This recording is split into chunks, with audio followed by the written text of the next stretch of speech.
Hello friends, नमस्कार, good morning. आज के वीडियो में हम निफ्टी और बैंक निफ्टी का आज का एनालिसिस डिस्कस करेंगे। क्योंकि बहुत ही जैसे मैंने कल के वीडियो में भी बताया था, कुछ इंपॉर्टेंट एस्ट्रो डेट्स आ रही हैं। कल भी हमने देखा मार्केट ने कुछ खास नहीं किया। बेयर्स के रूल भी थे, पर कुछ फर्स्ट 15 मिनट्स का लो तोड़ के ट्रेंड मतलब एक इंट्राडे का एक मूव आ गया था। पर इवेंचुअली कोई बड़ा मूव नहीं, market still stuck in that range. कुछ खास नहीं हो रहा है।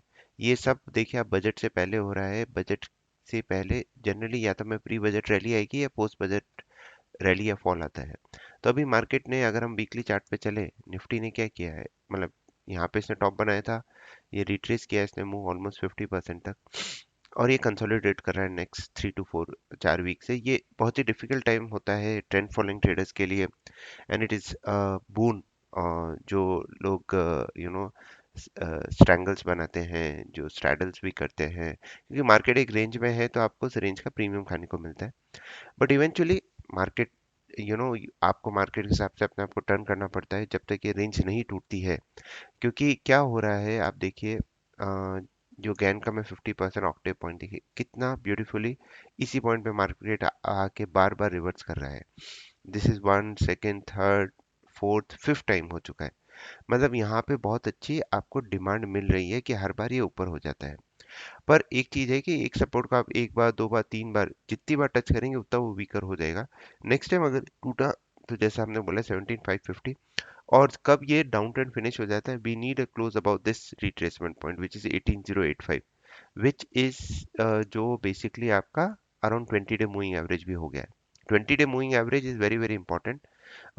उसके ऊपर अगर क्लोज हो जाता है मार्केट तो आपको एक इंडिकेशन दे देता है कि भाई हाँ, शॉर्ट टर्म सेलिंग ओवर हो चुकी है।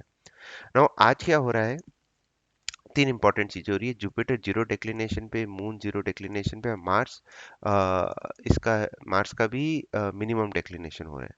एक्सट्रीमम में आते हैं तो मिनिमम और मैक्सिमम होता है, तो इसमें मिनिमम डिक्लिनेशन हो रहा है। तीन प्लैनेट्स डिक्लिनेशन के ऊपर आ रहे हैं। और अगर हम यू नो और अगर हम यहाँ पे भी जाके देखें विकीपीडिया पे, गैन का अगर आप स्टडी करें तो डेक्लिनेशंस को उन्होंने बहुत ज़्यादा इंपॉर्टेंस दी थी। तो इस कारण ये बहुत ही इंपॉर्टेंट है। अब पहले देख लेते हैं डेक्लिनेशंस में होता है क्या है। यहाँ पे देखिए मार्च का मैंने लगा के रखा है। मार्च डेक्लिनेशन में क्या होता है, ये छोटी छोटी कैंडल्स बनी थी, फिर एकदम से अप मूव आ गया 3 4 दिन का। यहाँ पे क्या हुआ, आज है 14th को, ये 14th को है, sorry, it is not on 13th which is on weekend.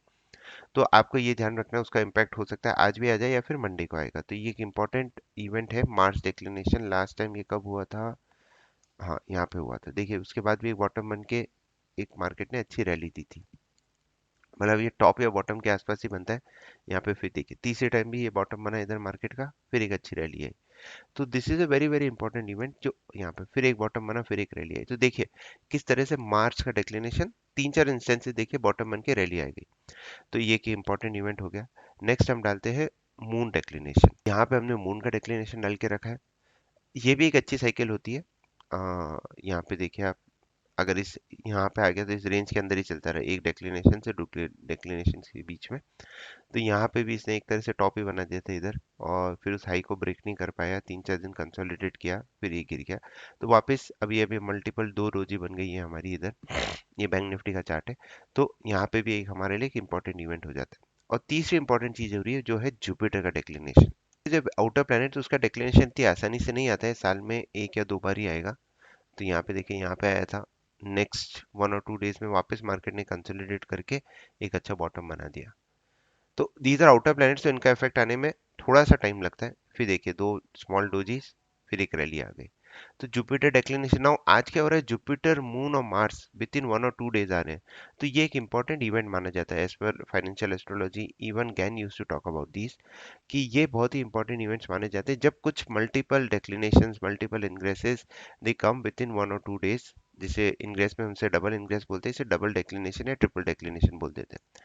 ये देखिए ये कब आया था इसका, ये 2016 में आया था, जो एकदम टॉप आउट होकर मार्केट गिर गया था। तो बहुत ही रेयर्स इवेंट होते हैं, तो इन पे हमें ध्यान देखना पड़ेगा। तो ये एस्ट्रोलॉजी। और अगर मैं गैन के हिसाब से भी करूँ, तो अगर मैंने अपनी डायनामिक साइकिल को चलाया है तो निफ्टी में 13th एक डेट आ रही है, तो एस्ट्रो और गैन डेट्स मिल गई। उसके बाद 17 19 आ रही है।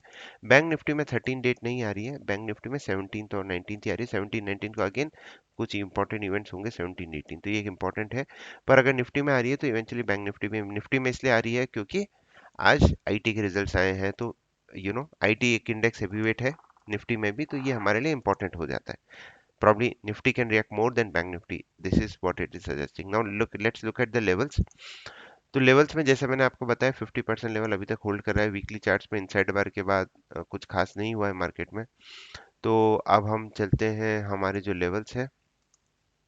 अगर निफ्टी का मैं देखूं वापस, तो अगर वापस तेजी तो मैं करूंगा 7961 के ऊपर ही। And my targets will be 18028, 18094 and 18161। And अगर मुझे मंदी करनी है तो जैसा मैंने कल भी बताया था, बिलो 17804 हमारा टारगेट था। 7737 जो कल हिट नहीं हुआ है, वापस वही मूव रहेगा कि 17804 के नीचे आप शॉर्ट करें। 7737, 17670 एंड 17602 हमारे टारगेट्स रहेंगे। अब हम बैंक निफ्टी के ऊपर चलते हैं। निफ्टी में सिंपल सा रहेगा हमारा 42385 के ऊपर हम तेजी करेंगे, तो हमारे ये टारगेट्स आ जाएंगे 588792। और अगर हमें शॉर्ट करना होगा तो जैसा मैंने कल भी बताया था, इसी लेवल के, हाँ ये वीकली हाई है, इसके लेवल के नीचे करेंगे। तो 41890 के नीचे कल भी इसने टारगेट्स नहीं किए थे नीचे के। तो मल्टीपल डोजीज बैंक निफ्टी में बन रही है। जो लास्ट टाइम अगर हम जुपिटर का जो डेक्लिनेशन हुआ था, तब भी एक मल्टीपल डोजी बनी थी। यहाँ पे देखिए मल्टीपल डोजीज, फिर एक अप मूव आया था। तो देखते हैं अभी अपना, मतलब I am expecting a good move in the market. Levels mentioned है, कल हमारे लेवल्स ने इतना अच्छा इम्पैक्ट नहीं दिया था, पर लेट्स सी। मल्टीपल जैसे double declination, almost triple declination आया है, तो फुली मार्केट कुछ करना चाहिए। And let's look at the levels. Risk management हमारा सुप्रीम है। एक बार these are not holy grails, हर बार मूव्स नहीं आएंगे, पर कुछ इंपॉर्टेंट इवेंट्स हो रहे हैं तो हमें कॉशियस हो जाना चाहिए। Thank you very much. Stay disciplined.